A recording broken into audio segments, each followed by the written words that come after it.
Amihan Stories presents When the Wedding Went Wrong, written by Michelle O. Kim, revised and rearranged by Amihan. Girls, hindi ko na kayang uminom. Matutulog muna ako Ani Janela at nagkunwaring nahihilo nang tanggihan niya ang paanyaya ng mga kaibigan na uminom ulit sa sarili niyang bachelorette party sa isang mamahaling beach resort. Nagkaroon siya ng ideya na magiging dahilan upang mahuli niya ang best friend niyang si Lizzie, kasama ang fiancé niyang si David. Meron siyang hinala na niloloko siya ng mga ito mula pa man noon. Hey, are you okay? Malumanay na sabi ni Lizzie habang inaalalayan si Janela sa paglalakad papunta sa kwarto. Oo, salamat. Mahinang sagot ni Janela, saka ipinikit ang mga mata pagkahiga sa kama para isipin ni Lizzie na natutulog siya. Pagkuway naulinigan niya na may bumukas ng pinto ng silid. Nanatili siyang nagtutulog-tulugan. Paano kung tama ang lahat ng kutob ko? Tanong ni Janela sa isip habang sinusubukang pekein ang kanyang pagtulog. Gusto niyang mahuli sa akto si Lizzie at David. Dahan-dahan niyang nilagyan ng siwang ang pikit ng mga mata. Natigilan siya nang masipat si David kasama si Lizzie. At tahimik ang mga itong magkayakap sa may bandang paanan niya. Gusto niyang umiyak pero pinigilan niya ang sarili. Sa halip ay pumikit na lamang siya at ipinagpatuloy ang pakikinig sa usapan ng dalawang taksil. Hanggang sa narinig niya na nagsalita si Lizzie. Nagpunta ako sa klinik ng isang araw at sinabi sa akin ng doktor na maayos daw ang baby natin sa aking sinapupunan.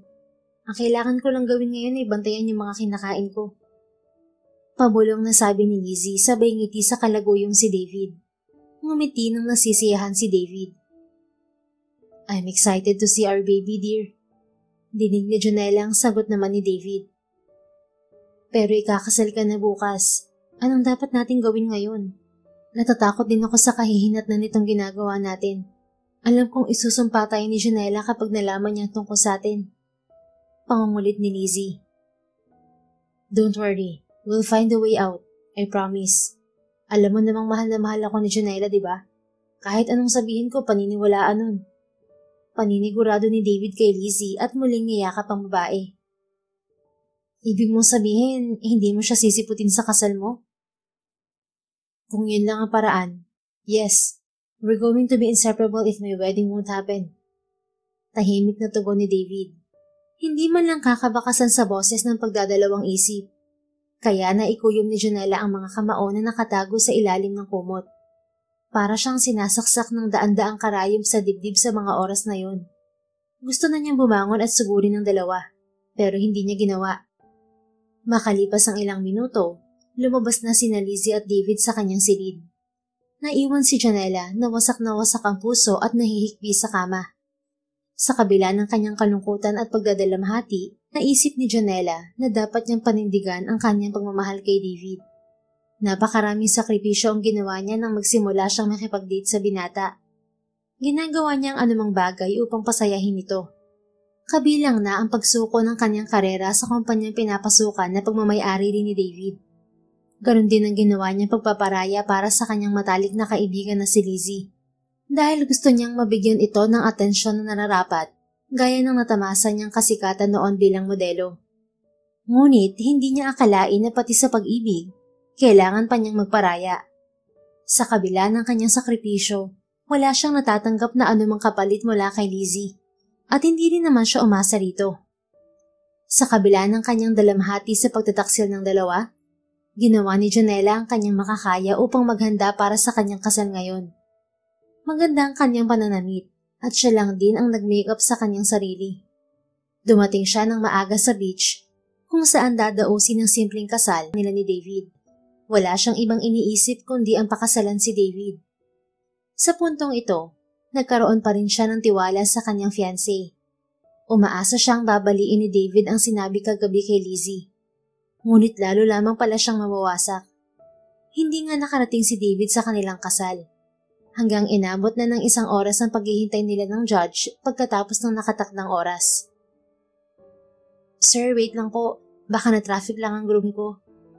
Ani sa judge na magkakasal sa kanila ni David. Tumango lang naman ang judge na tila nakakaunawa. Mabuti na lang at walang ibang appointment ang Ginoo. Alam ko magpapakita ka, David. Mas mahal mo ko kaysa kay Lizzie. Bulong niya sa sarili habang dinadayal ang numero ni David. Nakalimang beses pa siya ng dial bago sinagot ni David ang telepono. Hello, David? Pinilit ni Janela na wag umiyak habang nagsasalita. Babe, something urgent came up. I have to attend the business expo. This is really urgent. Pagsisinungaling ni David sa kabilang linya. Biglang umakyat sa ulo ang dugo ni Janela. Gusto niyang magwala sa galit, pero mas pinili niyang maging mahinahon. Mas importante pa ba yun kaysa sa kasal natin? Oo eh. I'm sorry, babe. Alam mo naman ang status ko sa kumpanya, di ba? Malulubat na ako, babe. I'll see you. Nanginginig ang boses na tugon ni David at binaba na ang tawag. Marahil hindi matagalan ang pagsisinungaling na ginagawa, kaya nagunwari na lang na lobat. Kahit inaasahan na ni Janela na hindi sila magkikita ni David sa kanilang kasal, hindi niya inasahan ang parte na mas masakit kapag nangyari ang inaasahan niya. Sobrang napakasakit. Nakakapanghina ng tuhod at nakakagalit. Nangilid ang kanyang mga luha at umiling ang judge nang tumingin sa kanya habang pabalik siya sa bulwagan kung saan gaganapin ang kanilang kasal. Tuluyan siyang tumakbo palayo sa bulwagan para maiwasang mapahiya ng sobra-sobra. Naroon ang ilang kaibigan nila ni David, pero alam niyang wala si Lizzie. Marahil ay magkasama ang dalawang umalis kagabi pagkagaling sa kanyang silid. Ngayon, kailangan niyang mag-isip ng magandang bagay na pwedeng magpalimot sa ginawang pighati ni David. Wala siyang pakialam kahit nakasuot pa siya ng pangkasal. At habang naglalakad, may nakita siyang mga tao na nag-uusap sa beach. Naririnig ni Janela ang pinag-uusapan ng mga tao na tungkol sa isang partikular na groom at naghihintay pa rin daw ito sa venue. Hindi sumipot ang nobya niya. Hindi ako makapaniwala, friend. Guwapo siya at mukhang mayaman. Nagtataka nga ako kung bakit ginawa ng kanyang bride ang ganong uri ng kalupitan eh. Sayang talaga si Pogi. Dinig ni Janela ang sabi ng isang babae sa kausap nito. Napasulya pa nga ang mga ito sa kanya. Malungkot na ninanakawan ni Janela ng tingin ang binatang nakasuot ng puting suit sa hindi kalayuan. Nag-isip siya ng isang bagay na maaari niyang gawin upang maiwasan ang kanyang sarili na maging talunan matapos siyang lokohin ng dalawang kasuklam-suklam na tao na pinakamamahal niya. Nagkaroon ng lakas ng loob si Janela na lumapit at kausapin ng binatang iyon na tinutukoy ng mga babae kanina. Loser ka rin ba na tulad ko? Hindi ba nagpakita ang girlfriend mo sa sarili mong kasal? Malakas ang loob na tanong niya, pero sa mataimtim na paraan. Hindi agad siya sinagot ng lalaki, ngunit isang nakakagulat na tingin ang binato nito sa kanya, at wala man lang nababakas na simpatya sa mga mata nito. It's none of your business. Aroganteng sagot nitong nababakas ang pagkaaburido at inis. Kung hindi siya nagpakita, nakaisip ako ng paraan kung paano ako makakapaghiganti sa kanya. Walang pag-aalinlangan na sagot ni Janela.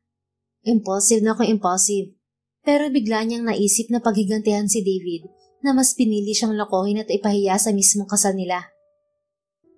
Hindi kita maintindihan. Para kang nababaliw, miss. Pwede bang umalis ka na lang? Inis na angil ng lalaki. Kapansin-pansin pa naman ang taglay nitong kagwapuhan. Tama nga yung mga babae kanina. Sayang nga ito. Medyo nakaramdam ng panghihinayang si Janela para sa lalaki. Dahil sinong matinong babae ang aayaw sa gwapong lalaki na katulad nito? Mukha rin itong mabait, wag lang magsasalita kapag ganitong may pinagdadaanan. Lumalabas ang bangis. Pakasalan mo ako, mister. Janela Lopez ang pangalan ko, at isa rin akong professional business consultant. Wife material din ako, hindi ka magsisisi sa akin. Walang alinlangan at dire-diretsyong hayag ni Janela na ikinakunot ng noo ng lalaki. Sa tingin ko, heartbroken ka lang at hindi pa maayos ang isip mo sa ngayon, miss. I think nagbibiro ka lang. O baka hinangin na yung utak mo. Leave me alone, loser. Aroganteng tugon ng lalaki at iniwan na si Janela para balikan ang mga bisita. Sus, akala mo naman ako lang ang loser. Sim lang tayo, no? Ikaw na nga ang inaalok ng kasal, choosy ka pa. Ang ganda ko kayang bride. Pahabol na sabi ni Janela na hindi na naman pinansin ng lalaki. Ang lalaking yon ay si Franco Montenegro. Siya ay isang mayamang CEO na praktikal at hindi nagyayabang sa kanyang katayuan sa lipunan. Hindi sumipot ang nobya niyang si Madison dahil alam niyang may mahal na itong iba at sa simula pa lang ay natuklasan na niya ang pangangalunya nito kaya hesitant itong magpakasal sa kanya. Pero dahil mahal niya ito, tumuloy pa rin siya sa venue ng kasal nila ngayon dahil umaasa siyang siya ang pipiliin ni Madison imbes na ang lalaki nito. Pero nagkamali siya. Ilang oras na nakalipas, wala pa ring bride na sumisipot sa kanya. Pasensya na kayo. May emergency matter lang ang bride ko kaya hindi nakarating. Don't worry. Babayaran ko ang expenses niyo sa pagpunta dito dahil naabala ko kayo. Kalmadong paumanhin at sabi ni Franco sa mga kaibigan niya na ginawa niyang best man at pati na rin sa bridesmaid. May ilan rin silang kaibigan na sinadya pa ang kasal sana nila. Alam niya na naaawa ang mga ito sa kanya. Hindi lamang ang mga ito nagsasalita. Sana lang guys, huwag niyo nang ipagkalat ang nangyaring hindi pagsipot ni Madison sa kasal namin. Baka kasi may issue na naman at gusto ko lang ng privacy. Maaasahan ko ba kayo? Pakiusap ni Franco sa mga bisita. Nagpakawala siya ng buntong hininga at nagsimulang mag-isip kung paano siya uusad matapos siyang ipahiya ng kanyang kasintahan. Pero sa kabilang banda, biglang sumagi sa isip niya ang babaeng humiling sa kanya na maging asawa niya at pakasalan. Hindi naman siya mukhang desperado at hindi rin mukhang nababaliw. Kaya hindi niya ito pinansin. Napaisip siya kung paano ang isang babaeng tulad nito ay humingi ng kasal sa isang estranghero. Tama ang babaeng yun. Kahit sulyap lang ang nagawa niya ay maganda nga itong bride. Nakasuot pa ito ng trahe de boda. Ano kayang nangyari sa kanya? Kinuha niya ang kanyang cellphone upang tawagan ang trusted secretary ng sariling kumpanya. Bigla kasi siyang na-curious sa babaeng bigla na lang na nagpakita sa kanya kanina. May ipapa-verify ako sa'yo. Profile ng isang tao. Ang pangalan niya ay Janela Lopez. Isa raw siyang business consultant. Ipadala mo na lang sa akin ang kanyang mga larawan na makikita mo sa internet, pati mga makukuha mong files about her. Gawin mo na ngayon dahil masyado tong urgent para sa akin. Utos niya sa kausap sa mahinahong tono. Noted, sir. I'll do it right away and I will send you what I can gather. Tugon ng kanyang kausap sa kabilang linya. Pagkatapos kausapin ng sekretarya, ay naisipan ni Franco na magliwaliw. At napadpad siya sa isang party bar na hindi mahulugang karayom ang mga taong naroon. Isang order pa ng vodka. Utos ni Franco sa waiter sa isang beach bar. Napakalakas ng ingay na nagmumula sa malaking speakers at tila hindi nababagay mag-emote sa ganitong bar. Pero hindi na bale. Ang mahalaga lang naman ay magpakalunod siya sa alak. Para naman kahit saglit ay makalimutan niya ang sakit na nararamdaman. Bakit kaya hindi nilang nagpakatotoo sa akin si Madison? Kaysa naman lokohin niya ako ng ganito. Parang basahan naman kung ituring niya ang isang tulad ko na wala namang ibang ginawa kundi ang mahalin siya at ibigay ang lahat ng gusto niya. Pagmamaktol ni Franco habang lumalagok ng alak. Nahihilo na talaga siya sa mga sandaling yon na parang daig pa niya ang sumakay sa isang roller coaster. Nakakarami na siya ng alak. Nasa kalagitnaan siya ng pag-e-emote nang may lumapit sa kanyang isang pamilyar na babae at mabilis siyang napasimangot ng mamukhaan kung sino ito. Ikaw na naman? Kanina ko pa sinabi sa'yo na hindi ako pumapatol sa isang desperadong babae, di ba? Sambit ni Franco kay Janela na seryoso siyang pinakatitigan. Tila nakikisimpat siya ang mga mata nito at para bang binabasa ang nilalaman ng kanyang isip. Ang sakit pala talaga ng hindi siputin ng taong mahal mo sa araw ng kasal mo, no?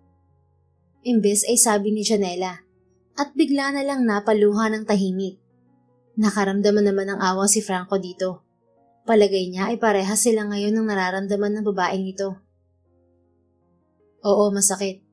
Pero sa tingin ko hindi rin tama yung suggestion mo na alokin ako ng kasal para lang makaganti sa nang iwan sa'yo. Katwiran naman ni Franco.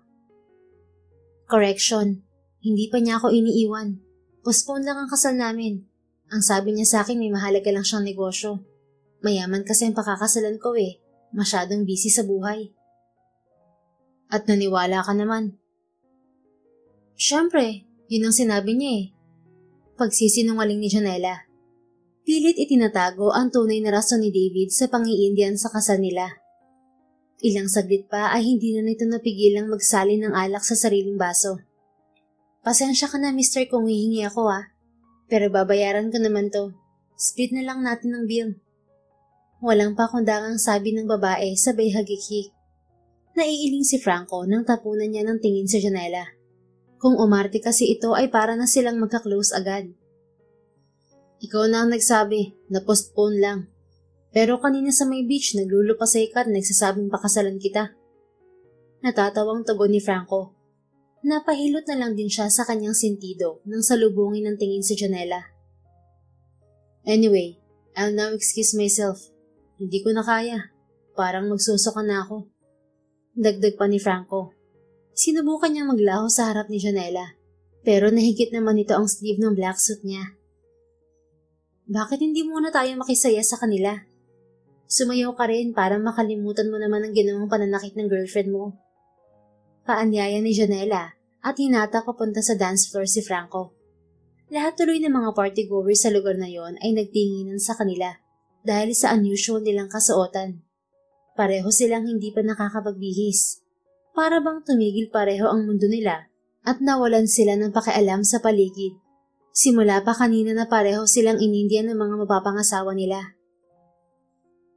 Wow! Ang cute naman nilang tingnan. Congrats sa inyong dalawa! Sigaw ng isang customer sa bar na yon. Sunod-sunod na ang naging hiyawan at may iba pa na nag-request sa kanila na sumayaw pa. Nakakahiya. Hindi mo ko dapat hinila rito. At isa pa, hindi ako marunong sumayaw. Narinig mo ba kung paano nila tayo tuksohin? Inakala nila na couple tayo. Asik ni Franco at aburidong dumistansya ng bahagya kay Janela. Makakatulong ang pagsasayaw para makalimutan mo ang problema mo. At gagabayan naman kita para hindi ka mag-alangan. Franco nga pangalan mo, di ba? Narinig ko lang kanina sa chismosa. Tandaan mo pa ba ang sinabi kong pangalan ko? Nakangiting sambit naman ni Janela. Tumango naman ang lalaki. Pinulupot ni Janela ang mga braso niya sa leeg ni Franco. Naisip niya na kung may makakakuha ng litrato sa kanya ngayon at kung mag-viral sila, wala siyang dapat ikabahala. Pero ewan lang niya kung anong kahihinat na ni Franco kapag ma-expose man ng pictures nila. Tingin ko dapat na tayong umalis dito, Janela. Sambit ni Franco. Nagpatianod naman si Janela sa gusto ng binata at lumayo na sila sa bar. Kapwa lasing na silang dalawa at para silang niyuyugig ng alon dahil sa nararamdaman nilang pagkahilo ng mga sandaling yon. Uuwi na ako. Umuwi ka na rin, miss. Hindi maganda sa babae ang naglalasing at pagala-gala dito. Maraming loko sa paligid na pwede kang pagsamantalahan. Wala akong matutuluyan. Hindi pala binayaran ng lokong boyfriend ko ang accommodation ko para ngayong araw. Pinabayaan na niya ako. Pagtatapat ni Janela, mabilis na napailing si Franco at may biglang naisip na idea. Okay, dun ka na lang muna sa private resort room ko. Magbubuk na lang ako ng extra. Suggest ng binata. Okay, sige. Salamat. Pasensya na ha. Wala kasi ako dalang pera eh. Malay ko bang kailangan ko palang gumastos ngayon? Akala ko kasi okay ng lahat. Supposed to be after my wedding, mabiyahe sana kami ng groom ko for honeymoon. But too bad, walang natupad. Nakangising sagot ni Janela at sinundan si Franco sa paglalakad. Nang marating nila ang private room, mabilis na humigaan sa kama si Franco. Hindi na natupad ang sinabi na kukuha ito ng isa pang silid. Nanatili akong tapat kay Madison, pero niloko pa rin niya ako. Biglang sambit ni Franco. Agad namang nakisimpat siya si Janela. Kahit nalasing siya sa alak, malinaw pa rin sa paningin niya ang pagtangis ng gwapong binata. Bakit kasi hindi na lang sila maging honest sa atin kung ayaw nila sa atin, di ba? Bakit kailangan pa nila tayong pakisamahan kung sa loob naman nila nasusukan na ata sila sa atin? Dahil ba may pakinabang tayo sa buhay nila? Siguro hindi ka mahiwalayan ni Madison mo dahil mayaman ka, no? Eh ako, wala naman akong kayamanan. Ganda at katawan lang ang meron ako. May konting utak naman ako, pero nabobo na ako pagdating sa nobyo ko. Magkahalong tawa at inis na sabi ni Janela at lumapit ng maigi kay Franco sa kama. Hindi sinasadyang napaibabaw siya rito dahil nawalan siya ng balanse dala ng pagkahilo. Napakaganda mo nga, pero niloko ka pa rin at pinaasa. Pakli ni Franco na tila nasisiyahan habang pinagmamasdan ang mukha ni Janela. Ngunit hindi nagtagal, parang pamilyar na dalaga ang nakikita nito at hindi nito napigil ang sarili na haplusin ang pisngi ni Janela. Madison, banggit ni Franco sa malambing na himig na pananalita. What? Hindi ako si Madison. Giit ni Janela na hindi kayang ilayo ang sarili kay Franco. Gaya ng alak, tila nakalalasing ang tingin na pinupukol nito sa kanya. Parang siyang nalulunod at pakiramdam niya yung nakalutang sa alapaap. Lasing ka na nga, Franco.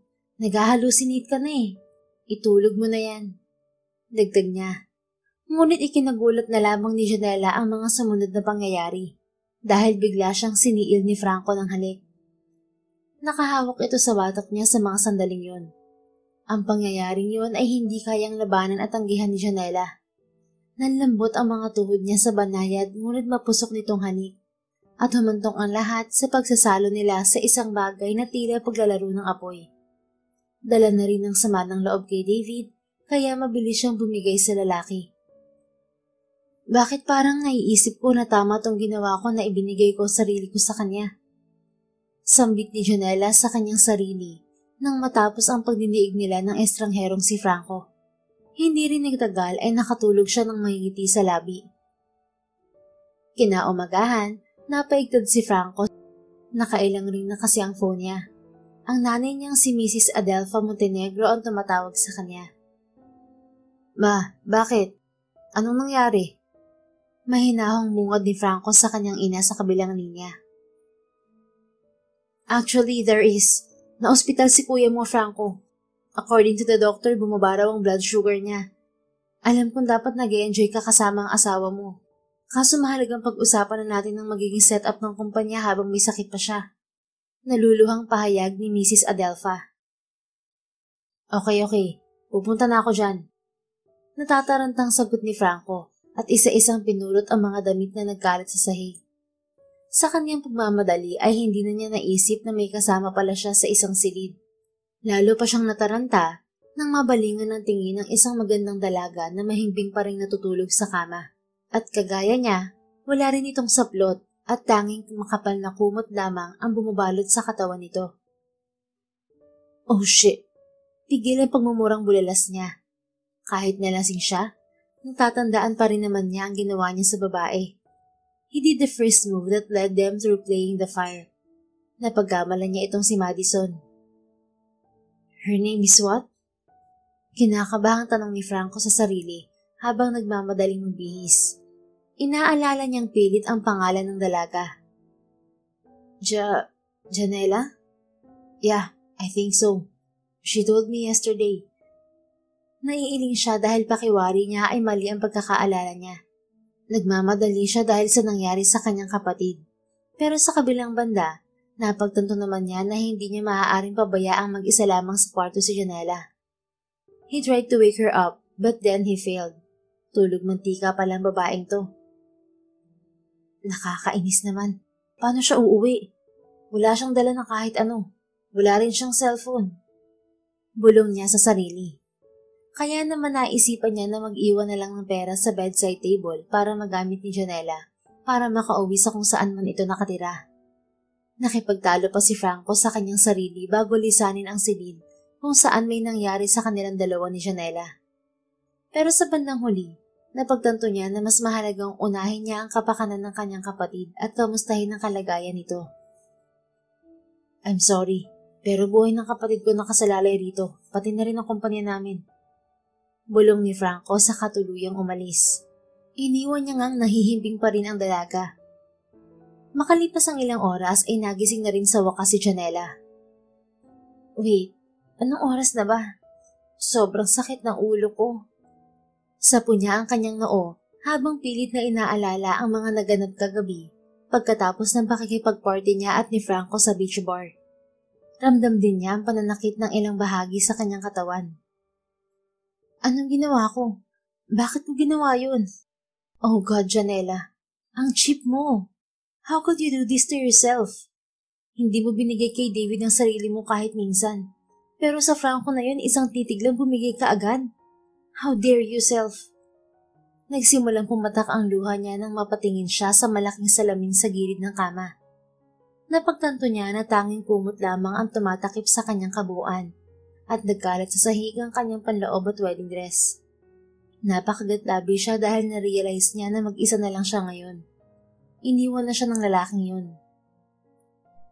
Hindi ko matanggap na ginawa ko yun. Hindi naman ako seryoso na maghihiganti kay David. Nasabi ko lang naman na maghiganti dahil naiinis ako at nasaktan sa ginawa niya. At sinamantala naman ng Franco niya ng pagkakataon. Inisip niya siguro na pakawala akong babae. Tumatangis na pagpapatuloy niya. Habang umiiyak ay nagbihis na lamang siya at napansin niya kaagad ang 5,000 na nakalagay sa bedside table. Lalo siyang hindi makahinga sa inis. Nanliit siya sa sarili. At talagang nag-iwan pa siya ng pera ha? Hindi naman ako bayarang babae. Buwisit siya. Nagdagalaiting aniya. Ngayon ay mas lalo nang gumulo ang komplikado niyang love life. Paano na lang kaya kapag may nakakita sa amin dito? Tapos nakunan kami ng pictures. Parang nakakahiya pa rin. Ayokong lumabas na parang pinaghigantihan ko si David dahil sa pagtataksil niya. Kahit naman siyang unang nagloko, hindi pa rin tama na natulog ako at nakipagtalik sa ibang lalaki. Oh God, what am I going to do? Ito na nga bang sinasabi ko eh. Hindi pwedeng solusyonan ng problema ng isa pang problema. Janela, you make things complicated. Pagpapatuloy niyang pangaral sa kanyang sarili. Sa kabila ng matinding galit para sa lalaki, mas nangibabaw kay Janela ang pag-move on sa nangyari. Sa halip na magmukmok, kinuha niya ang pera na iniwan ni Franco. Nagmadali siyang lumabas ng silid at bumalik sa venue kung saan sana magaganap ang kasal nila ni David. Naroon palang kaibigan niyang si Pat na lubhang nag-aalala para sa kanya. Janela, Diyos ko naman, saan ka ba nanggaling? Kanina pa ako dumating. Akala ko nagpakamatay ka na sa dagat. Nag-aalalang sambit ni Pat habang humahangos papunta kay Janela na halos madapa na sa buhanginan. Akala nga nila ay umuwi ka na eh. Kinutuban ako ng masama kaya nagpunta ako dito. Tapos yung purse mo iniwan mo lang dito. Buti may nakapulot at iniwan sa receptionist. Buti na lang sinabi mo pangalan ng resort na to. Pinahanap din talaga kita sa ibang staff dito. Pagpapatuloy ni Pat. Marami akong gustong sabihin at natatakot ako na sa sobrang sakit ang nararamdaman ko. Baka sumabog na lang ako, Pat. Sorry kung pinag-alala kita. It's okay. Ang importante okay ka. Sige lang, ihinga mo lang ang lahat. Simpatya sa kanya ni Pat. Sobrang sama ng loob ko sa hindi pagsipot ni David. Tapos yun, may nakita akong lalaki na hindi rin sinumpot ng bride sa kasal nila kahapon. Out of despair o sa hindi ko napag-iisip, I approached him. Tapos sinabi ko na kung pwede ako na lang ang pakasalan niya dahil pareho naman kaming loser. At first hindi niya sineryoso. Then nung sinundan ko siya sa bar, nagpakasaya kami at parehong nalasing. Tapos, sinadyang putulin ni Janela ang kanyang nais sabihin dahil para sa kanya, kahiya-hiya ang nangyari kagabi. Tapos, anong nangyari? Untag ni Pat. Inabot pa ng ilang segundo bago minamutawing salita sa bibig ni Janela. May nangyari sa amin, Pat. Napagkamalan niya akong fiancé niya. Tapos bumigay naman ako. Dala na rin ang sakit na nararamdaman ko kay David at sa pagtataksil nila ni Lizzie. Janela? Oh my gosh! Tigil hiningang bulalas ni Pat saka napatakip sa bibig. What did you do? I know, I was impulsive and wrong. But Pat, please, mangako ka na wala kang pagsasabihan nito, lalo na kay Mama. Oo, sinabi ko sa lalaking yun na pakasalan niya ako, pero hindi ko naman inasahan na gano'n ang kahahantungan ng lahat eh. At ang pinakamasama pa, tingin yata niya sa akin ibayaran akong babae. Nag-iwan pa siya ng pera tapos hindi mo lang siya nagpaalam. Himutok niya na naiiyak na naman. For sure masasabon ako ni Mama nito. Dahil matagal na niya akong binalaan na wag ko nang ituloy ang pagpapakasal kay David. Yun din ang rason kung bakit nagpasya siya na hindi dumalo sa kasal ko. Chill ka lang, Janela, okay? Lahat naman ng sinasabi mo sa akin ay safe at hindi ko ipagkakalat. Kahit magkaibigan ng mga magulang natin. Alam mo naman na parang kapatid ng turing ko sa'yo. Hindi ba? Pat assured her. Niyakap nito si Janela upang mas maipahayag ang sincerity nito at pakikisimbat siya sa kalungkutan ng kaibigan. Pero paano na pagtatrabaho mo sa kumpanya ni David? Tanong pa ni Pat. Pakikisamahan ko na lang siya as if nothing happened. Kailangan ko pa rin ng trabaho, Pat. Naluluhang sagot naman ni Janela. Kaya mo pa bang magtrabaho kay David kung niloloko ka pa rin niya? Tapos nandun din si Lizzie. Hay nako, Janela. Hindi ka lang tanga. Manhid ka pa. Marami namang kumpanya dyan eh. Bakit ka pa magtitiis dun? Inis na tanong ni Pat. Siguro nga tanga ako. Kaya kakayanin ko na lang. Isa pa, hindi naman niya ako binibitiwan eh. Ako naman talagang pinangakuan niya ng kasal. Ay, dakilang tanga nga. Iumpog kaya kita para matauhan ka, Janela. Habang wala pa lang naman akong nahahanap ng new job, magtitiis ako kay David. Fine. Pero tingin ko umaasa ka pa rin na magkakatuluyan pa rin kayo ni David eh. Kaya para kang ewan na magpapakatanga na pakisamahan sila ng taksil mong kaibigan. Remind lang kita, Janela ha. Magkakaanak na yung dalawa. Paano na? Hahayaan mo na lang ba na walang tatay ang magiging anak nila? Ikaw na nagsabi, mahirap lumaki na walang tatay dahil naranasan mo na. So why don't you distance yourself from them? Ikaw na lang ang magparaya. Kaysa naman nasasaktan ka riyan. Pagpapaalala ni Pat dahil concerned talaga ito sa kaibigan. Sa bagay, Pat. Pero hindi ko pa rin bibitiwan si David kahit anong pang sabihin mo. Basta hanggat maaari, titiisin ko na lang to. Pero hanggang kailan? Isipin mo, hindi talaga si Lizzie ang magiging una mong kahati kapag nagtagal, kundi yung batang dinadala niya. Giit naman ni Pat. Halata na nagigigil na sa inis kay Janela. Hindi ko alam. Mabuti pang umuwi na lang tayo, Pat. Walang kagana-ganang sagot niya na sinunod naman ang kanyang kaibigan. Pagdating sa bahay ay pinunasan ni Janela ang mga luha niya habang nakatingin sa salamin. Nagpalit din siya ng damit at nagpanggap na parang walang nangyari after niyang makauwi galing sa naudlit niyang kasal. Matutulog na sana siya para makapagpahinga nang tumawag si David. Hello? Panimula niya sa kabilang linya. Babe, pasensya na kung naaabala kita. Umuwi ka na ba? Oo. Humihingi ako ng tawad sa hindi ko pagdating sa kasal natin, Janela. Pero may importante akong ipapakiusap sa'yo. Pagpapatuloy ni David. Tumawa lang si Janela bago muli nagsalita. Ano ba kasi yun? At bakit parang hindi ka sincere sa paghingi ng tawad mo sa akin? Janela, I'm sincere. Ano ba naman yung sinasabi mo? I already explained to you na may urgent matter lang sa company. Hindi ka tinatakasan. Alam mo namang mahal kita, di ba? At mahalaga ka sa akin. Kaya nga kita niyayang magpakasal, di ba? Pero tumawag din ako tungkol sa trabaho. May request sana ako sa'yo. Paliwanag ni David. Janela had the bright idea of using this opportunity to pretend that she didn't know David and Lizzie were cheating on her. Bago magsalita, ngumisi muna siya ng malalim. Sige, sabihin mo agad ko anong request na yan dahil pagod na ako sa paghihintay sa'yo kahapon at gusto ko nang magpahinga. Sagot ni Janela na halatang naiinis na sa kausap pero kailangan niyang huminahon. May mahalagang client na dapat makausap next week. Hindi available si Lizzie dahil masama raw ang pakiramdam niya at ilang araw nang pabalik-balik ang sakit niya. Pwede bang ikaw muna ang pumalit sa kanya? Tanong agad ni David. Nagkaroon ito ng lakas ng loob na sabihin ang pangalan ng ibang babae habang kausap ang sariling kasintahan.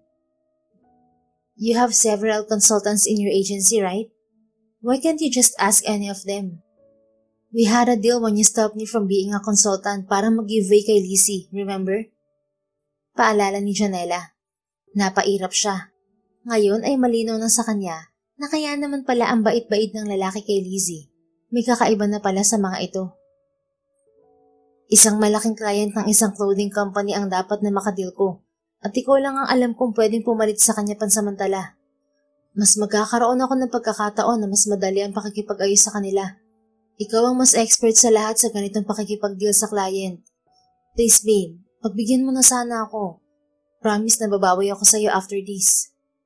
Detalyadong paliwanag at panguuto ni David sa kanya. Sige, deal. I'll come to your office tomorrow morning to discuss the arrangement and what I should do in that campaign. Bye for now, my fiancé. Sana naman kahit ganyan ka ka-busy, hindi mo pa rin makalimutan na may pinangakuan ka ng kasal. Sana naman mas maramdaman ko na mahalaga pa rin naman ako sa'yo. Pangungonsensya ni Janela habang nakakaramdam muli ng sobrang inis kay David. Dear, hindi naman kita nakakalimutan. Basta babawi rin ako. Surprise yun. Wear something nice and sexy kapag nag-aya ako ng date, okay? Mapang-akit namang sambit ni David. Okay. Miss ko ng moments na magkasama tayo. Kanwaring pilyan tugon naman ni Janela kahit na ang totoo'y sukang-suka siyang marinig ang paglalambing ng cheater niyang boyfriend. Nakahinga ng maluwag si Janela matapos ibaba ang telepono. Humarap siyang muli sa salamin. Sinubukan niyang i-practice ng maigi ang makeup na gagawin niya bago matulog. Naisip niya na magandang timing ang pagtulong niya kina Lizzie at David para masimulan ang kanyang sweet revenge. Pinaasa niyo akong dalawa. Kaya next week, ipaparamdam ko sa inyo kung gaano kasakit ang paasahin. Aniya habang tinitingnan pa rin ang sarili niyang refleksyon sa salamin. Ngunit sa isang iglap, bigla na naman niyang naalala ang itsura ni Franco at ang mga sinabi nito bago pa may mamagitan sa kanilang dalawa. Kahit naramdaman niya ang pagsisisi sa kanyang ginawa, parang nakakaramdam naman siya ng kakaibang bagay. Ang matinding pagnanais na makilala o makitang muli ang lalaking yun. Meanwhile, sa residence ng Montenegro family, aburido ang lahat dahil sa nangyari sa kapatid ni Franco. Sabi ng doktor, kapag hindi pa rin nag-improve ang kondisyon ng kuya mo, baka hindi pa siya maaaring discharge. Malungkot na pagbabalitan ni Adelfa sa bunsong anak na si Franco. Malungkot pa rin ang buong pamilya Montenegro dahil sa nangyari sa kuya ni Franco na si Francis. Paano na lang magiging lagay ng kumpanya kung wala si kuya mo? Siya pa naman ang in-demand ng creative consultant sa kumpanya natin. Nagbabahalang pagpapatuloy pa ni Adelfa. Franco, tingin ko kailangan mo nang maghanap ng temporary consultant habang hindi pa gumagaling ang kuya Francis mo. Naiiling naman si Franco na tumingin sa sariling ina. Ma, nasa malubhang lagay na nga ang kuya, hindi pa rin kayo tumitigil sa pag-aalala sa kumpanya. Ako na munang bahala sa bagay na yon. Sagot ni Franco na nahahalata ang pagkabahala sa tinig. Patawarin niyo ako, ma. Kung sasabihin ko na baka pinwersa niyo si kuya na magtrabaho at humarap sa maraming kliyente, kahit na alam niyo naman na may problema siya sa kalusugan niya. Hindi naman porke matandang binata si kuya, hindi niyo na siya bibigyan ng sapat na pahinga. Minsan hindi ko rin siya masisisi kung bakit parang may hinanakit siya sa inyo. Pagpapatuloy ng litanya ni Franco na ikinainis naman ni Adelfa. Bakit mo ko pinagsasalitaan ng ganyan, Franco? Para sa kapakanan ng kumpanya ang ginagawa ko. Hindi naman nagrereklamo si Francis Sinabi niya sa akin na mahal niya ang ginagawa niya. Katwiran agad ng ginang. Dahil kung magrereklamo siya, susumbatan mo siya sa pagbibigay sa kanya ng marangyang buhay na hindi kayang ibigay ng tatay niya. Giit naman ni Franco. Sa katunayan, half-brothers lang sila ni Francis. Nakipaghiwalay ang nanay niya sa dati nitong asawa dahil sa problemang pampinansyal. Napangasawa naman ni Adelfa ang tatay ni Franco after 5 years. At si Franco nga ang bunga ng pagmamahalan ng dalawa. Pero kahit half-brothers lang sila ni Francis, buong magkapatid ang tulingan nila sa isa't isa. Bakit? Kapag naghirap ka ba kakayanin mo? Kaya mo ba na hindi tumira sa magarang kondo? Kaya mo ba na walang credit cards? Will you be able to give up your luxury car, Franco? Pag-question naman sa kanya ni Adelfa. Opo, kaya ko po ma. That's why I'm trying to live a simple life. Kita mo naman kahit sa kasal ko, hindi ko pinilit na gumastos. At tanging sa civil lang sana kami magpapakasal ni Madison. Dala ko rin ng pangaral sa akin ni Kuya Francis na mamuhay ng payak. Ngayon, siyang unahin mong i-prioritize kaysa sa kumpanya. Pagpapangaral naman ni Franco sa ina. What do you mean na magpapakasal sana? Hindi ba't kasal na kayo ni Madison kahapon? Masama ba ang loob mo dahil hindi kami nakadalo? Sinabi ko naman na busy kami, hindi ba? Hindi nagpakita si Madison sa kasal namin. Si Madison na anak ng kumare mo at kasosyo ng kumpanya. Siguro sumama na sa lalaki niya yun. Noon ko pa naman nararamdaman na may iba siyang mahal. Pero ipinilit niyo pa rin kami sa isa't isa. Naaasar na pahayag niya sa ina. Pwes, magmakaawa ka kay Madison. Balikan mo siya at sabihin mo na kahit may mahal siyang iba, matatanggap mo pa rin siya. Saka mahal mo naman siya, di ba? Kailangang hindi maputol ang partnership natin sa kanila. Pagpupumilit naman ni Adelpha. Hindi mangyayari yun, ma. Dahil handa ko na rin siyang ipagpalit sa iba. Anong gusto mo? Hayaan kong iputan niya ako sa ulo? At sinong ipapalit mo kay Madison? Ipakilala mo siya sa akin. Kailangan kong alamin kung may mapapala ang kumpanya natin sa kanya. Demand ni Adelpha. Sa inis ni Franco ay tinalikuran na lamang niya ang ina. Hindi na niya ito makayan ng makita, kaya umalis na muna siya. Hindi niya sinagot ang huli nitong katanungan. At isa pa, magtatanong lang na magtatanong ang ina sa kanya kung hindi siya aalis. Saka lang siya nakapag-check ng cellphone nang makasakay na siya ng kanyang kotse. Sir, na-email ko na pong information ni Miss Janela Lopez. Hindi naman po ganun karami, pero baka makatulong. Naka-attach na rin po doon ng pictures at mga related articles sa internet na tungkol sa kanya. Sabi ng trusted secretary niya na si Shelby. Thanks, Shelby. Maikling reply niya sa text message nito. Sandaling napaisip si Franco at napangiwi. Bigla niyang naalala ang pagkakamaling na magitan sa kanila ng dalaga. He felt like he already cheated on his girlfriend because of that. Kahit hindi naman niya intensyon na gumanti at hindi rin iyon sumagi sa isip niya. Pero kakaibang impluwensya ng alak ang nagtulak sa kanya para mag-first move kay Janela na nauwi sa pagsasalo nila ng isang bagay na walang kalakip na pagmamahal. Bahala na. Siguro maigi pa na tignan ko na lang ang mga impormasyon tungkol kay Janela kaysa isipin ko pang nangyari sa amin kagabi. Wika niya sa sarili at binuksan ang email sa kanya ng masipag niyang sekretarya. Nabasa niya ang impressive na background ni Janela. Dati pala tong freelance model bago napasabak bilang creative consultant ng isang clothing company.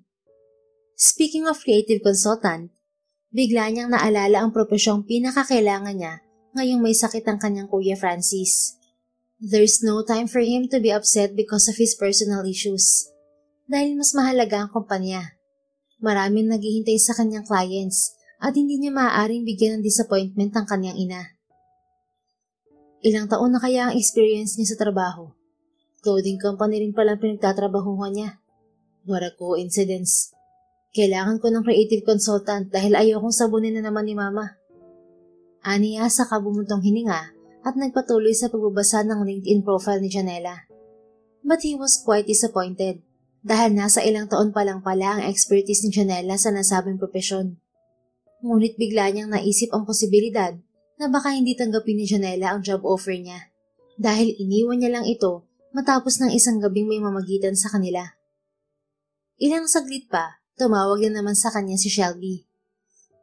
Sir Franco, kailangan niyo pong makita ang isa pang message na pinasa ko sa Viber niyo. Natatarantang sambit ng butihing sekretarya niya. Okay, but why do you sound so weird? Don't tell me na emergency yan. Naguguluhang tanong niya dito. Sir, may kumakalat na pictures mo kasama ng isang babae na naka-wedding gown. Pero hindi si Ma'am Madison ang nasa litrato. Ibang babae po talaga. Mukhang hindi naman edited eh. Paano po kapag lalo pang kumalat? Posibleng matarnish ang reputasyon mo. May ilang press na rin po na nangungulit at nagtatanong kung edited ba ang mga larawan. Pero hindi po ako magbibigay ng statement hanggat hindi niyo ako binibigyan ng abiso. Nag-aalalang sagot ni Shelby sa kanya sa kabilang linya. Napabuga lang ng hangin si Franco. Expected na niya na mangyayari yun noong gabi na nagsasaya pa lang sila ni Janela. Lalo tuloy siyang nagkaroon ng matindi pang dahilan para makita itong muli at kausapin. Baka nga wala rin kamalay-malay ang dalaga sa viral photos nila. Don't worry. Tama lang ang ginawa mo na huwag magbigay ng statement sa press. Kung sakaling makarating kay mama ang balita, pakisabi na wala kang alam, okay? Ako na bahalang umayos ng bagay na yan. Kalmadong bili naman ni Franco dito. Kaya hindi na nga siya nagaksaya ng panahon. Humingi na siya ng tulong sa matinik na investigador na kilala niya para i-background check si Janela at alamin ang sikreto nito. Nagawa niyang malaman ang mga bagay tungkol sa dalaga sa loob lamang ng 5 araw. So, nasa Creative Mind Corp si Janela. Right now, nagtatrabaho siya sa kumpanya ng boyfriend niya. Total, naroon pala siya. Kailangan ko nang sigurong magpakita. Determinadong sambit niya sa sarili pagkabasa sa mga nakalap na impormasyon ng investigador niya. Pagkatapos magbasa ay hindi na siya nagaksaya pa ng oras. After a month, dumating na ang expected meeting na pinakaaabangan ni Janela para sa business ni David. At laking gulat niya nang maulinigan si David na nagsasalita na sa meeting hall. Sa pagkakaalam niya, hindi naman siya nito sinabihan tungkol sa isang conference. Congratulations to my girlfriend, Lizzie. Kung hindi dahil sa kanya, hindi magiging close ang deal natin sa Empress Fashion. Dinig ni Janela ang pagmamalaki ni David sa mga board members ng company nito at iba pang mga bisita. Si Janela ay nasa isang sulok lang. Hindi siya lalapit kay David hanggat hindi siya nito tinatawag na lumapit. Napuno ng kalituhan sa lahat ng nakarinig sa inianunsyo ni David. Inilingkis naman ni Lizzie ang braso nito sa braso ng binata habang nasa entablado pa rin ng mga ito. Hindi maalis ang mapangutyang ngiti ni Lizzie, lalo na't natanaw nito si Janela na lubhang shock pa rin sa nasasaksihan. Ganon. Kunwari lang pala na gusto ni David na maging consultant ako ng kliyente niya para makita ko kung paano niya ipagmalaki si Lizzie sa harap ng mga taong pumupuri sa kanya. Masahol pa siya sa hayop. Naiiyak na sambit ni Janela na parang nanlalabo na ang paningin habang nakatingin sa 2 taksil na abot tenga ang mga ngiti habang pinapalakpakan ng mga tao. Akala ba nila hahayaan ko lang sila na magsaya ng ganito? No way. Nahihikbing wika ni Janela, sabay kuyom ng mga palad. Handa na siyang sugurin sina David at Lizzie na may isang pamilya na lalaki namang humarang sa kanyang dinaraanan. Bulag ka ba? Hindi mo ba nakikitang may dumaraan? Bakit nakaharang ka? Paasik na tanong ni Janela. Kinailangan pa niyang tingalain ng lalaki dahil sa nakakalulang katangkaran nito. Kinusot-kusot niya ang mga mata para lang mapagtantong kilala nga niya ang binata na nasa kanyang harapan. Out of all many places, bakit sa company building pa ni David niya makikita ang estrangherong nakasiping niya noong mapuspo ng kasal niya? Ikaw? Nanginginig na tanong ni Janela. Hindi niya alam kung paano i-address ang gwapong lalaking ito. What do you think are you going to do, miss? Kapag sinugod mo ba sila, sa tingin mo babalikan ka pa ng fiancé mo? Patuyang tanong ni Franco. Sinadya talaga nitong puntahan si Janela sa kumpanya pinagtatrabahuhan at hindi niya inaasahan sa ganito pang tagpo nito makikita ang dalaga. He thought that Janela was already working at this moment. Pero ito pala ang tinrabaho ng 2 taksil na dumurog sa puso ng dalaga. Ano bang pakialam mo? Saka paano mo nalaman kung nasan ako ha? Stalker ka ba? Inis at naguguluhang tanong ni Janela. Mabilis na pag-iling ang sagot ni Franco. Pwede ba magpakilala naman muna ako sa'yo ng formal? What for? Matapos mo akong iwan sa resort, ganun na lang? Nag-iwan ka pa talaga ng pera sa kama. Siguro iniisip mo na bayaran akong babae, no? Paghuhuramentado ni Janela. Hindi na umimik pa si Franco. Sa halip ay hinatak nito si Janela papunta sa parking lot. May gusto akong hinging pabor sa'yo. That's why I'm here. Magsisimula ni Franco na nasa parking lot na sila. Hihingi ng pabor kaysa mag-sorry? Inis na balik tanong naman ni Janela sabay irap sa binata. Magsasorry na rin ako dahil sa nangyari sa atin noon. Lasing ako noon at napagkamalan kitang nobya ko. Pero kaya lang naman kita iniwanan ng pera dahil sinabi mo sa akin na hindi binayaran ng nobya mo ang room accommodation sa kasal gawa ng hindi niya pagsipot. Wala kang kapera-pera noon, kaya naisip ko na bigyan ka na lang ng kaunting halaga. Mahinahong paliwanag naman ni Franco. Maliit na halaga? Maliit lang para sa'yo ang 5,000? Para sa akin, katumbas na yun ng ilang araw kong pagtatrabaho sa office at ilang photoshoots ko na rin ng pagmamodelo ang 5,000. Naiinis na tugon ni Janela matapos na magpakawala ng malalim na buntong hininga. Hindi talaga maikakaila ang pagiging arogante ng mga mayayamang katulad niyo. Buti na lang pala hindi ka sinipot ng fiancé mo sa kasal mo dahil sa pag-uugali mong yan. Dugtong pa ni Janela. Watch your mouth, lady. Hindi mo ako kilala para pagsalitaan mo ko ng ganyan. Oo, mayaman nga ako, pero hindi ako matapobre. Himutok naman ni Franco. Ano bang dapat na itawag ko sa'yo? Matapos mo kong i-take advantage at iwan, ganun na lang? Gusto na yatang maglupasay ni Janela dahil hindi na niya ma-handle ang arrogance na nakikita niya kay Franco. Parang ganun din kasi si David kung magsalita paminsan-minsan. Pero masasabi niyang mas kalmado at magalang ang approach ni Franco kumpara sa damuho niyang boyfriend. Kaya nga ako nandito dahil gusto ko makipag-ayos at gusto rin kitang tulungan. Alam ko na boyfriend mo si David na CEO ng Creative Mind Corp. Alam ko na best friend mo kasama ni David sa stage kanina. Alam ko na dati kang model at naging business consultant. Pero dahil sa kagustuhan ni David na mag-focus ka sa pagiging nobya niya, sinunod mo siya at pansamantalang tumigil ka sa trabaho at babalik ka lang kung kasal na kayo. Ngayon, posibleng na-offeran ka ni David na bumalik ka sa trabaho. Pero ang totoong intensyon niya ay ipamukha lang sa'yo na may iba na pala siyang mahal. Mahabang paliwanag ni Franco. Lahat ng nalaman nito ay galing din sa isang empleyado na nagtatrabaho sa Creative Mind na kilala si Janela. Sa tulong ng matinik na investigador ni Franco, ay nalaman rin ng binata ang iba pang detalye tungkol sa sigalot sa buhay ni Janela. Hindi naman nakaimik agad si Janela, kaya si Franco muli ang nagsalita. Naiintindihan ko kung bakit parang naging desperada ka nung lapitan ako sa beach. Pero gusto ko lang ipaalam sa'yo na may iba pang mahusay na paraan para makaganti, Janela. Ganti na hindi ka i-record na magpakasal o magpatali sa iba. Magpapatuloy pa ni Franco. So, ano palang naisip mo? Kaya ba niyang ayusin ang buhay ko? Tanong naman ni Janela. Bigla siyang na-curious sa mga sinasabi nito. Actually, noon pa man niya gustong kilalanin si Franco. Of course. Ngayong nasaksihan mo ang panaloko sa'yo ni David, maaati mo pa rin ba na bumalik sa kanya? Malinaw naman kanina na pinangalandakan niya kung gaano niya kamahal ang kaibigan mo. Sagot naman ni Franco at naging seryoso na ang tingin kay Janela na skeptical pa rin sa motive ng lalaki. Gusto kita na maging intern ko for a while habang nasa emergency situation pa ang kuya ko na isang top creative consultant. Pagpapatuloy ni Franco. Excuse me? Nangaasar ka ba? Intern? Matagal na rin akong creative business consultant. Hindi ko na kailangan mag-OJT sa kumpanya mo. Pagalit na paglilinaw niya. Pakiwari niya kasi na may kasamang pahapyaw na pang-iinsulto ang sinasabi ni Franco dahil parang minamaliit nito ang working experience na meron siya. May pang-imbestiga ka pero hindi mo man lang nalaman na magaling din akong consultant? Hindi mo kayang tawaran ng galing ng kuya ko. Kaya nga for a while, gusto ko munang mag-internship ka. Pero malaki naman ang ipapasahod ko sa'yo eh.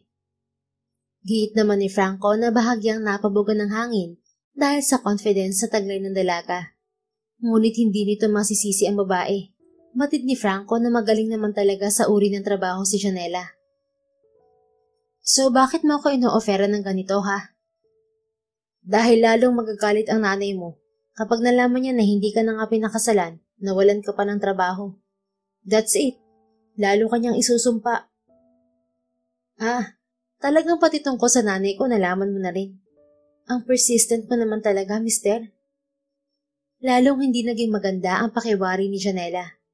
Pati ba naman ang hidwaan niya sa kanyang nanay ay nalaman pa ng kausap? Talaga nga namang hindi biro ang connections ng binata. Talagang wala siyang maitatagong lihim dito. Pero ang unfair ha. Alam mo lahat ng tungkol sa akin, pero hindi ko man lang alam ang tungkol sa'yo kahit pangalan mo. Dugtong pa ni Janela at tumingalang muli sa binata. Tuwing nagsasalubong ang kanilang mga mata, hindi niya maiwasang mapanganga dahil sa charms nito. Walang-wala ang itsura ng mayabang na si David kung pagtatabihin ng dalawa. Parang na kay Franco na ang lahat ng magagandang katangian ng isang lalaki na papangarapin niyang makasama. Sana nga lang ay hindi ito mapaglaro sa damdamin ng mga babae. Kanina ko pa gustong magpakilala, pero hindi mo ako binibigyan ng pagkakataon. Ako si Franco Montenegro ng Adelpha Clothing. Kalmadong introduction ng binata. You already know my name, but not my full name and the company that's waiting for your service. Adelpha Clothing? Does it mean na competitor ka ng kumpanya ni David? Teka, gusto mo akong kunin para maging espiya, right? Sorry, hindi ako ganun kababa. Hindi ko afford na malugi ang kumpanya ni David dahil lang sa galit ko sa kanya. Aba, paano na lang ang mga empleyado niya pag nalugi siya? Matapang na pahayag ni Janela. Imbes na humahangan na sana siya, bigla tuloy siyang na-turn off kay Franco. Hindi lang naman tungkol sa kumpanya ang internship mo. Gusto kitang ipakilala bilang girlfriend ko at magiging temporary consultant din kita habang nasa ospital pa ang kuya ko. Mahabang detalye, Miss Janela. Pero ikaw din naman ang may kasalanan nito eh. Kung hindi ka sumunod sa akin sa beach bar, hindi sana tayo makukunan ng litrato na magkasama. May viral photos na tayo sa internet sa loob lang ng ilang araw. Matapos ng araw na dapat tayong ikasal sa mga partner natin. Gusto kong ipaalam sa'yo na pwedeng makasira yun ang reputasyon mo. Kaya dapat unahan natin ang media. We should confirm na magnobyo na tayo. At tayo ang ikinasal kahit na hindi naman. After that, pwede na tayong magkalimutan. At kapag okay na ang kuya ko, hindi ko na rin magiging consultant. Okay na ba sa'yo yun? Isipin mo na lang din ang sasabihin ng nanay mo. Mahabang paliwanag at pangungumbinsi sa kanya ni Franco. Isiniwalat na rin ito ang kalagayan ng kuya nito na naging dahilan kung bakit ngayon ay kailangan nito ng tulong ni Janela. Ibig sabihin, nasulot ni Lizzie ang kliyente na una nang nakapag-sign sa inyo ng contract? Yung Empress Fashion? Curious na tanong ni Janela. Yup, sila sana ang katatagpuin ni kuya na kliyente kung hindi lang siya na ospital. Pinipressure ako ni mama na dapat mahabol ko ang kliyente na yun. Dahil kung hindi ko magagawa, mapipilitan ako mag-sorry kay Madison para lang hindi malagay sa alanganin ng kumpanya. Pero alam ko noon pa man ay may iba ng mahal si Madison, kahit nang pinagkasundo na kami. At ako lang ang nagmamahal sa kanya. Ewan ko ba kung bakit hinayaan ko mahulog ang loob ko sa kanya. Kahit naman kasi cheater siya, mabait naman siya. Malungkot na pahayag nito. Grabe, nakakalungkot naman na kailangan pang sapitin ng gwapong katulad mong pangyayari na yan. Sige na, deal na. Basta mas malaki ang sahod ko sa'yo ah. Inabot ni Janela ang kanyang palad para makapag-shake hands kay Franco. Nang mapapayag ni Franco ang dalaga, kaagad niyang pinadalhan ng paunang bayad si Janela. Kung magkataon man na hindi tumupad si Janela sa kanilang napagkasunduan, abogado na lang niya ang hahabol dito. Para sa kanya, nakakapagod ang makipag-usap sa taklesang gaya nito, kaya binigyan niya muna ng pagkakataon ng sarili na magpahinga at umuwi sa kanilang mansyon. Ngunit tila na aburido kaagad ng nanay niyang si Adelpha at sinampalagad siya nito na wala man lang sabi-sabi. So ikaw pala ang nagloko, pero kay Madison mo binibintang. Bakit ibang kasama mo sa beach bar? Alam ko na hindi edited ang pictures na kumakalat ngayon sa internet, Franco. You wasted the big opportunity to marry someone like Madison. Pag-aakusa ni Adelpha sa anak. Hindi nga edited ang pictures. Girlfriend ko ang babaeng yun. We just met recently at siya na rin ang magiging temporary consultant natin habang nagpapagaling si Kuya Francis. Tahasang sagot ni Franco habang sapo ang pisngi. Pwede ba, ma? Tigilan mo ng pananakit sa akin. Hindi ka na nakakatuwa. Dahil lang kay Madison at sa negosyo, ginaganito mo na ako. You deserve that slap dahil pasaway ka. Wait, is that your way of protest? Bakit mo ginagawa to? Nanggagalaiting tanong nito. Kasi nasasakal na ako sa demands nyo, ma. Okay na ba? Kung mamarapatin nyo, magpapaalam muna ako na mag-out of town for a while. Dahil kailangan kong kumbinsihin ang owner ng Empress Fashion na lumipat ulit sa kumpanya natin. Para naman kahit paano mawala ang init ng ulo mo. This is my girlfriend's project, kaya hayaan mo akong gawin ang diskarte ko. Idadahilan mo pa ang business. Pero ang totoo, gusto mo lang na makasama ang bago mong kalaguyo. Gigil na sagot ni Adelpha. Sa halip na patulan ng ina, pinlano na lang maigi ni Franco ang lahat para sa gagawing kontsabahan nila ni Janela. Kailangang makuha nila ang loob ng may-ari ng Empress Fashion. At ikinagulat nga ni Franco na gusto silang imbitahan ni Janela ng CEO ng nasabing company na si Miss Xiao para sa isang photoshoot. Kailangan nilang manatili sa rest house nito sa loob ng 1 linggo. Siyempre ay hindi niya yun palalampasin. 1 linggo? Grabe naman. Ano bang ipapa-photoshoot ni Madam? Mang hollow blocks? Asar na tanong ni Janela habang nakasakay siya sa kotse ni Franco. Filipino traditional codes daw for the cultural heritage event. Gusto niyang mag-photoshoot tayo as a couple. Nakarating na rin pala sa kanya ang balita na magkarelasyon na tayo. But of course, alam naman natin na kunwari lang yun. Pero kita mo naman, kinagat ng publiko at ng mga negosyante ang naisip kong alibay. Sagot naman ni Franco. Natahimik na lang si Janela. Ewan ba niya? Parang wala naman siyang maramdamang bad vibes sa gagawin nila ni Franco. Nakakatuwa rin na pagpapakita ng kind gestures ng binata. Mukhang pinalaki itong gentleman sa mga babae, unlike her ex-boyfriend David. Good morning, Mr. Montenegro. Tama lang ang pagdating nyo. Nagpahanda na ako ng almusal. Magiliw na bati ni Miss Xiao kina Janela at Franco. Maraming salamat po na nag-abala pa kayo para sa amin. By the way, she's my acting consultant as of now. Her name is Janela Lopez. Of course I know her. Siya ang modelong gusto ko na mag-model ng designs ng brand namin noon pa man. Magiliw na sagot ni Miss Xiao at nakipagkamay agad sa dalaga. It's my pleasure na malamang kilala niyo pala ako, ma'am. Magalang na wika ni Janela rito. Oo naman. Alam kong hindi mo naman gustong tumigil. May mga nagsabi sa akin na pressured ka raw sa relationship niyo ni David noon at sa hindi niyo natuloy na kasal. Buti na lang at hindi mo siya nakatuluyan. Dakilang arugante ang lalaking yun. Kung hindi lang dahil sa kapatid ko na nagpumilit na tanggapin ang offer nila, hindi talaga kami makikipag-deal sa kanila. Saka expected ko na ikaw ang consultant that time, pero ibang tao ang nakausap namin. Mahabang kwento ni Miss Xiao. Napakarami nga pong nangyari at kinalimutan ko na po yun. Nahihiyang tugon naman ni Janela. Pero dahil naman sa nangyari, nakilala mo si Franco. And now, you're already working with him. Mas maganda talaga kapag sinusuportahan ka ng nobyo mo sa mga gusto mong gawin. Natutuwang sagot naman ni Miss Xiao. She really believed that Janela and Franco are real couple. Pagkatapos mag-almusal ay sinumulan na nila ang photoshoot sa ancestral house na talagang naakma sa kanilang kasuotan sa buong maghapon. Ngunit naantala yun dahil sa pagbuhos ng malakas na ulan. Nabasa pa sila dahil kasalukuyan silang nasa labas nang biglang bumuhos ang ulan.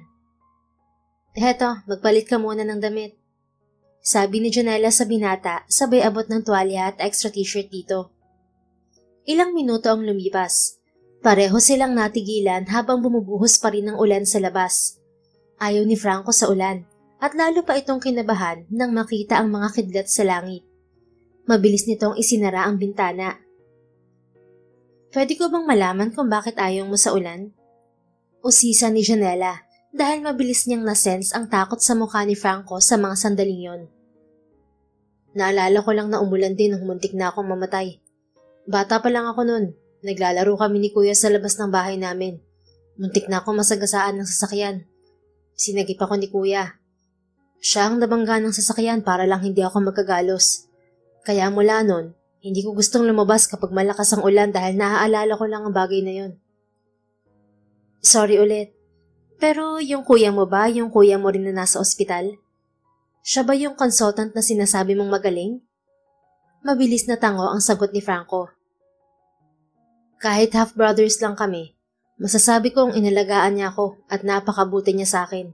Kaya gagawin ko lahat para hindi na siya mahirapan kung sakaling gumaling na siya. Kaya nga kita kinuha for a while. Ayokong pilitin niya ang sarili niya na makabalik agad sa trabaho.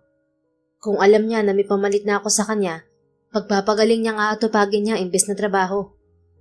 Madamdaming litanya ni Franco at pilit nang ngumiti sa harap ni Janela. Buti ka pa, may kapatid na masasandalan. Napakabuti mo palang kapatid. Hindi ka tulad ng iba na sarili lang ang iniisip. Nakangiting wika ni Janela. So, only child ka pala.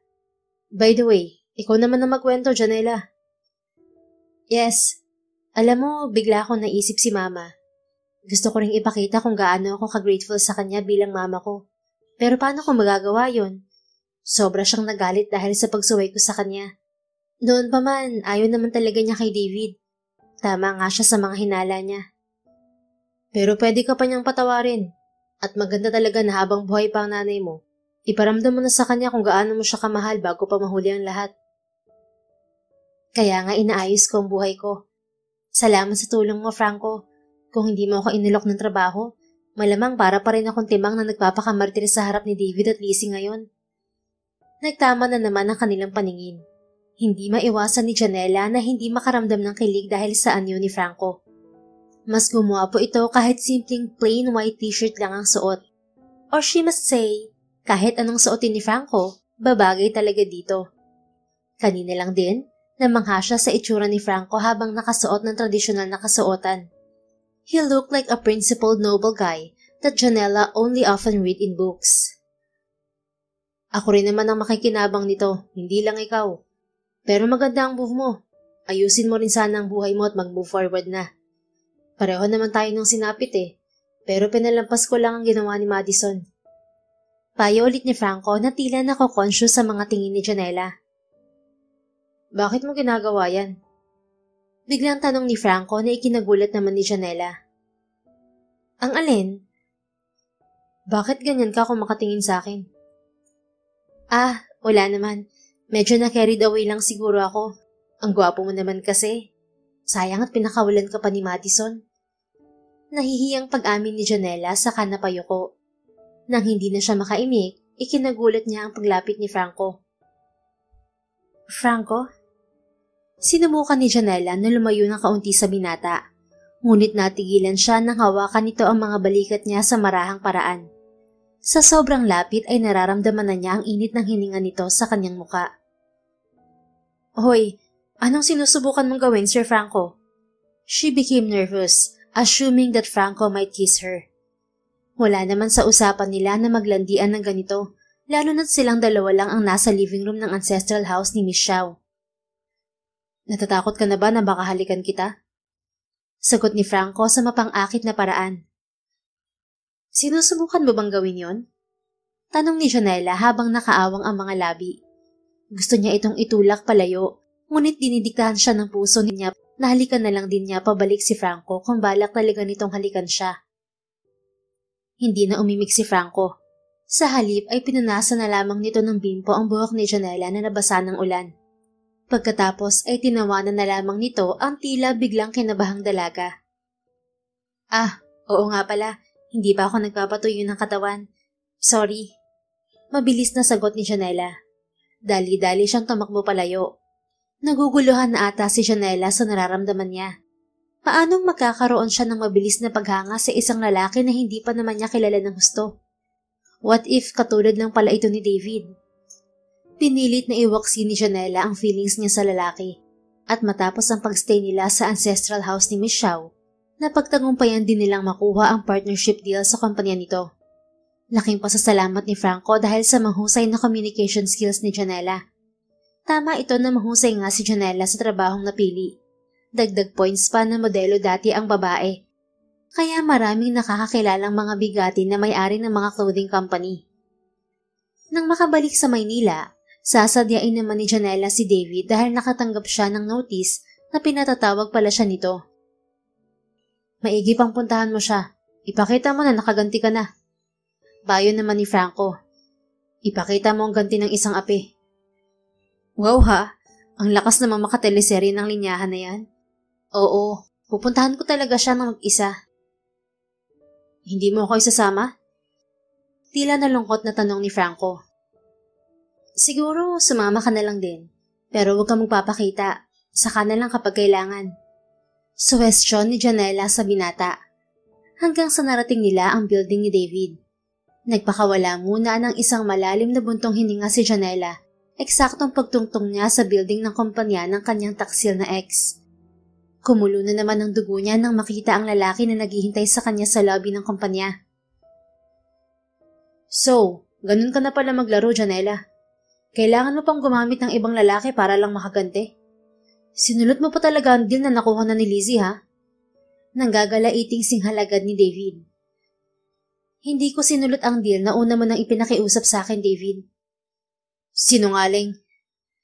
Well, kung ayaw mong maniwala, edi wag. Teka, kumusta naman ang feeling na magantihan? Nakakabikon ba? Pangaasar ni Janela dito. Bakit mo ba ito ginagawa, Janela? Akala ko ba mahal mo ko?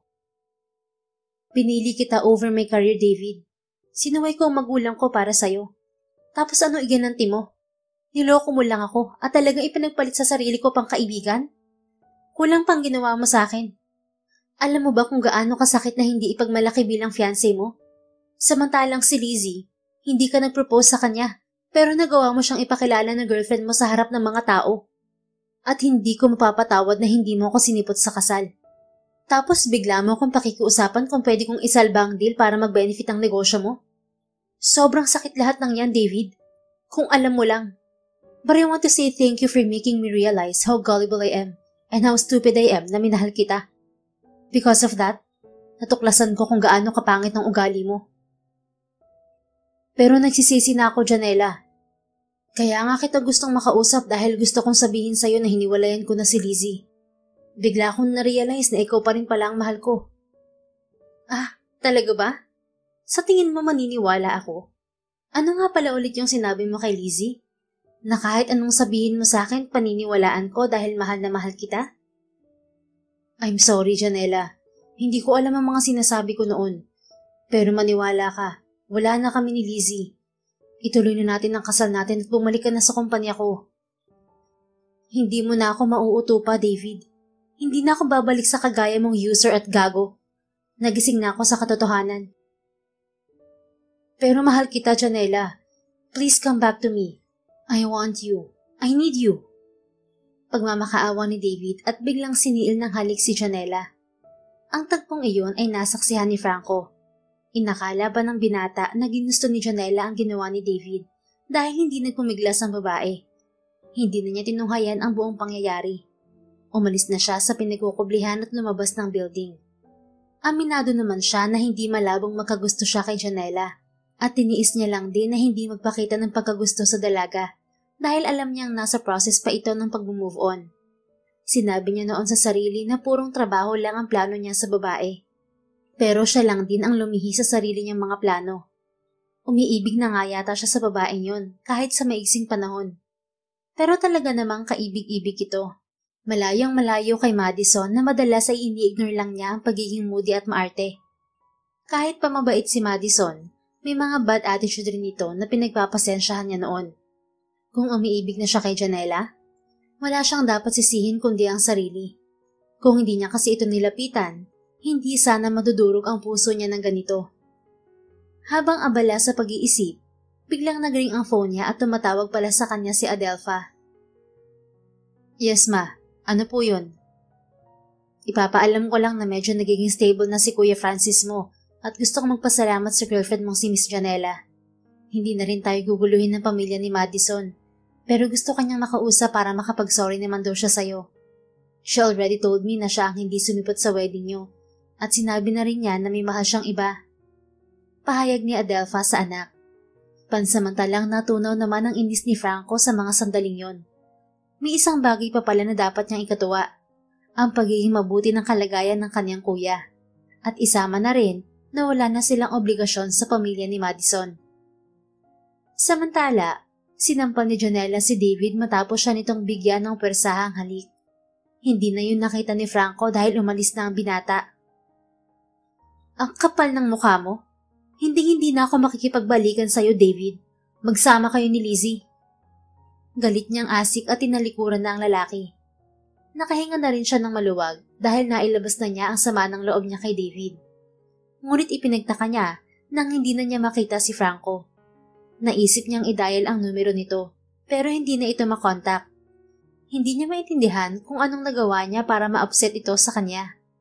Nagtaksi na lang siya papunta sa kanyang apartment. Hindi na niya tinangkang puntahan si Franco dahil naisip na busy itong tao. Lumipas ang isang linggo. Hindi pa rin ma-reach ni Janela si Franco. Hindi naman pwedeng umuwi siya ng probinsya nang hindi niya nalalaman kung magtatrabaho pa ba siya sa binata o hindi na. Kaya naman, naglakas loob na siyang puntahan si Franco sa office nito. Nandun naman daw ang binata pero ayaw nitong makipag-usap sa kanya. Pasensya na Miss Janela, sabi ni Sir Franco ayaw na raw niyang makipag-usap sa'yo. Tapos na raw ang deal niyo at babalik na rin si Sir Francis sa kumpanya. Kaya hindi ka na raw niya kailangan. Sabi ni Shelby matapos niyang sabihin dito na kakausapin niya si Franco. Sorry, girlfriend niya ako at kailangan ko siyang kausapin. Tahasang wika naman ni Janela na ikinagulat ni Shelby. Ibig sabihin, naging totohanan na kayo? Napataki pa ng bibig ang sekretarya dahil hindi makapaniwala sa sarili nitong assumption. Oo, totohanan na. May LQ lang kami at hindi mo na kailangan malaman ng tungkol dun. Mga away magjowa lang. Kaya sige na Shelby, papasukin mo na ako. Pagsisinungaling niya at panguuto dito. Okay ma'am. Naiiling na sagot ni Shelby at pinatuloy na sa opisina si Janela. Namataan niyang busy si Franco sa desk nito. Natigilan naman ito nang makita siya. Kung tapos na ang internship ko, sana naman sinabi mo sa akin ng maayos. Ilang araw na kitang hindi ma-reach at hindi naman ako unprofessional. Panimula ni Janela nang makalapit sa lalaki. It's because I blocked your number on my phone. Pagtatapat ni Franco na umiiwas ng tingin sa dalaga. At bakit naman? Ano bang nagawa kong mali? Nakipagbalikan ka sa taong nanloko sa'yo. Yun ang mali. At nasaktan ako. Sagot ni Franco na walang pag-aalinlangan. Magiging mahirap lang para rito kung i-deny pa nito ang feelings para kay Janela. Sigurado na ito ngayon na mahal nga nito ang babae. At kung hindi man matugunan ni Janela ang feelings nito, mas maigi nga na magkaroon man lang sila ng closure. Para mas madali nitong makalimutan ng babae. Hindi ako nakipagbalikan sa kanya. Saan mo naman napulot yan? May nag-viral na naman bang pictures? But I saw you kissing him. Sana marunong ka rin magtanong, no? Hindi ko alam na chismoso ka rin pala kahit ang gwapo mo. Nasaktan ako, kaya hindi ko na kayanang tumagal na nakikita ka nakikipaghalikan sa manlulokong yun. Mali ka nang iniisip mo, Franco. What do you mean mali? Hinalikan niya ako noon ng persahan, pero hindi ako tanga para magpadala sa kanya. Sininghalan ko siya at sinampal. Yun ang namiss mo sa istoryang yun. Sa susunod, tapusin mo ang palabas para hindi putol ang alam mo. So, ganun pala. Kasalanan ko pala dahil hindi ko pinanood ng buong eksena niyong yun? Natatawang tugon ni Franco saka tumayo mula sa swivel chair. Oo. Kaya pwedeng pakilinaw kung bakit mo nasabing nasaktan ka? Nangislap ang mga mata ni Janela habang nagtatanong. Dahil gusto rin kita at mahal na yata kita. How about you? Purely business lang ba ang pinunta mo kaya ka nandito? Business at pag-ibig. Pero hindi naman natin pwedeng madaliin ang lahat, Franco. Pwede pa natin kilalanin ng isa't isa. Yan ay kung papayag ka. Nakangiting suggestion ni Janela. Oo, payag na payag. Pero pwede bang i-kiss kita? Tanong ni Franco. Lasing ako nung halikan kita sa resort. This time, gusto kong maulit yun. Kung okay lang. Pumayag si Janela na hagkan siya ng binata. Alam niyang maiksi lang ang panahon na nagkasama sila, pero ramdam niya ang sincerity ng puso nito. Alam mo bang yung honeymoon natin ang hindi ko makakalimutan sa buhay ko? Napakunot ng noo si Janela. Honeymoon? Yeah, sa beach resort. Di ba kasal natin yun noon at parehas tayong hindi sinimpot ng mga taong pakakasalan natin. Kaya yun, nagkaroon tayo ng instant honeymoon. Sus, ang sabihin mo, honeymoon din ng mga loser at sawi, tapos mga lasing pa. But whatever it is, masaya ako na pinagtagpo tayo ng tadhana ng araw na yon, Janela. Ang dalawang loser. At pangako ko na this time, hindi na tayo magiging loser. This time, sisiguraduhin kong panalo na tayong dalawa. Nagpatuloy si Janela sa pagtatrabaho sa kumpanya ni Franco. Nag-date sila sa loob ng 1 taon. At saka rin niya sinagot ang binata. Okay na rin ang relasyon ni Janela sa nanay niya at nakahingi na rin siya ng kapatawaran dito. Kinuha na rin ni Franco ang pagkakataon para hingin ng kamay ni Janela sa nanay nito. Nag-propose na siya at nagpakasal sila pagkalipas ng 3 buwan. Para kay Franco, mas masaya pala na nasusuklian ng pag-ibig na hindi niya naramdaman sa dating kasintahang ipinagkasundo lamang sa kanya. At para naman kay Janela, mas nakakagaan sa pakiramdam na binigyan siya ng assurance ng pagmamahal at pagtitiwala na hindi ipinadama ng dati niyang nobyo na ginamit lamang siya at pinaglaruan. Pero ganoon pa man ay nagbigay rin ng lesson sa buhay nila ang mga nangyari. Natuto rin silang magpatawad kahit na labis silang nasaktan ng mga taong minahal nila noon at pinagkatiwalaan.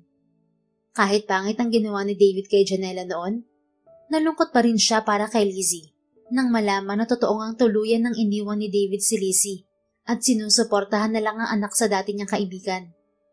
Si Madison naman ay balita nila kay Adelpha ay masaya na ring kasal sa lalaking ipinaglaban nito sa mga magulang. Kasundo ni Janela si Adelpha, kaya nakakarating sa kanya ang mga chismis mula sa mayayamang tao na kilala ng ginang. Matapos i-celebrate ang kanilang wedding anniversary, nagmuntis na rin si Janela, kaya labis-labis ang kanilang kasiyahan ni Franco. Their weddings went wrong before, but it led them to the right path of love and sincerity. Tunay nga na lahat ng kapalbakan ay nagbubunga rin minsan ng magandang pangyayari sa buhay. They're no longer a loser. Many things went wrong before. Self-doubt developed and revenge happened dahil gusto nilang makaganti. But above all, pag-ibig pa rin ang nangibabaw. At dahil sa pag-ibig na hindi nila inasahang matagpuan, they are now very happy together. The end. Kung nagustuhan mo ang istoryang ito, please don't forget to like, comment, and share it with your friends.